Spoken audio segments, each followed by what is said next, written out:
আলহামদুলিল্লাহ সাল্লাতু ওয়াসসালামু আলা রাসূলিল্লাহ বাদ। অধ্যকার বাংলাদেশ জামাত ইসলামী ৩ নং গঙ্গারামপুর ইউনিট দুর্গাপূজা উপলক্ষে সনাতন ধর্মাবলম্বী ভাইদের সাথে মতবিনিময় সভা।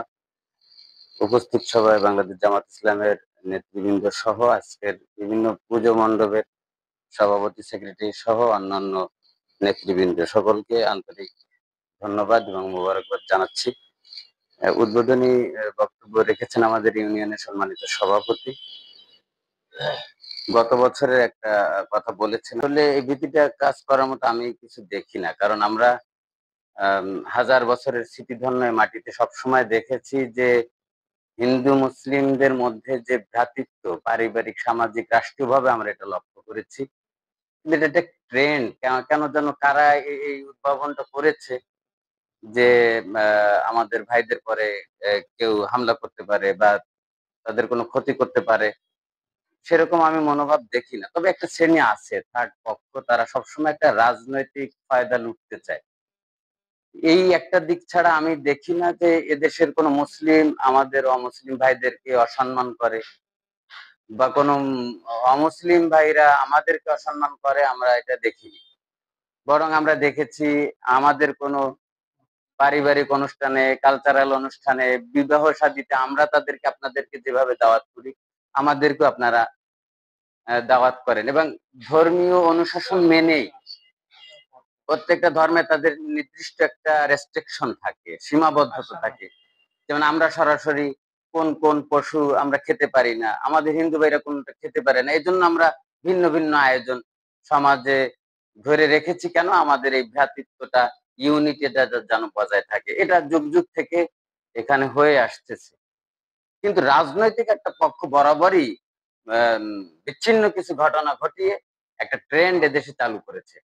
আমরা চাই এদেশের মুসলিমরা নির্বিঘ্নে যেমন তাদের ধর্মীয় আচার অনুষ্ঠান পালন করে, ঠিক একইভাবে এদেশের মাটি ও মানুষের সাথে তারা মিশেছে। এদেশ তাদের, যেমন মুসলমানের, যেমন হিন্দুদের, যেমন খ্রিস্টানের।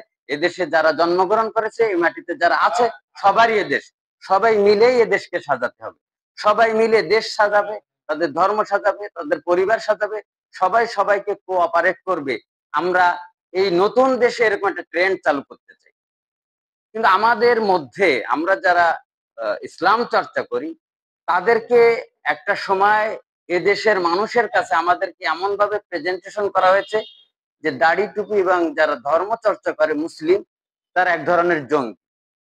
তারা অমুসলিমদের পরে আঘাত হানে, তাদেরকে অসম্মান করে। পৃথিবীর ইতিহাসে এরকম পাওয়া যায় না। যারা প্রকৃত ধর্ম চর্চা করে তারা অন্য ধর্মের ব্যাপারে কোনো সময় কটু কথা বলেছে। বরং আমাদের নবীজি স্পষ্ট করে বলেছেন, মানে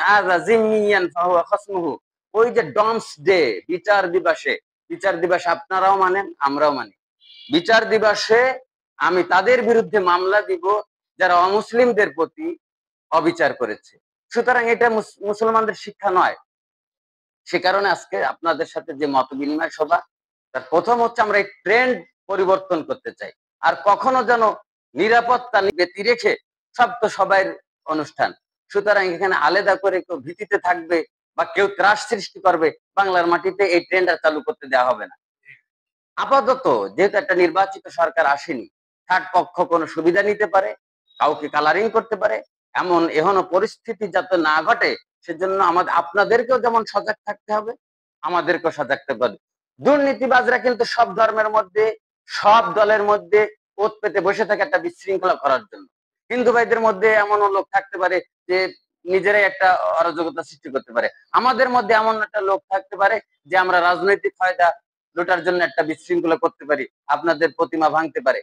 এই যে ধর্মেরই লোক যারা দুষ্কৃতিকারী, তারা দুষ্কৃতিকারী, তাদের ভিন্ন কোনো পরিচয় না।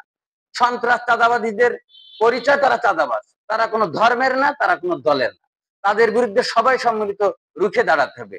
সেই লক্ষ্যে আমাদের কি করণীয়, বর্জনীয় করা যেতে পারে, আপনাদের কাছে পরামর্শ, এবং আমরা যদি আপনাদের কোনো সুবিধায় আসতে পারি, সেজন্য আমরা কি কোঅপারেট করতে পারি, আপনাদের থেকে আমরা কি কোঅপারেট নিতে পারি, উভয়ের মধ্যে আমরা একটা সমন্বয় করে আগামী দিন আমাদের পথ চলা যেন একই সাথে কাঁধে কাঁধ মিলিয়ে হয়। এবং আপনারা যারা ধর্মীয় অনুশাসন মানেন, আমরা যারা মানি, আমরা যেন পরস্পর মিলে ঝিলে কাঁধে কাঁধ মিলিয়ে সমাজে এই রাষ্ট্রে পারিবারিক ভাবে আমরা মিলেমিশে চলতে পারি, সেই আশাবাদ ব্যক্ত করে আমার দু একটি কথা শেষ করছি।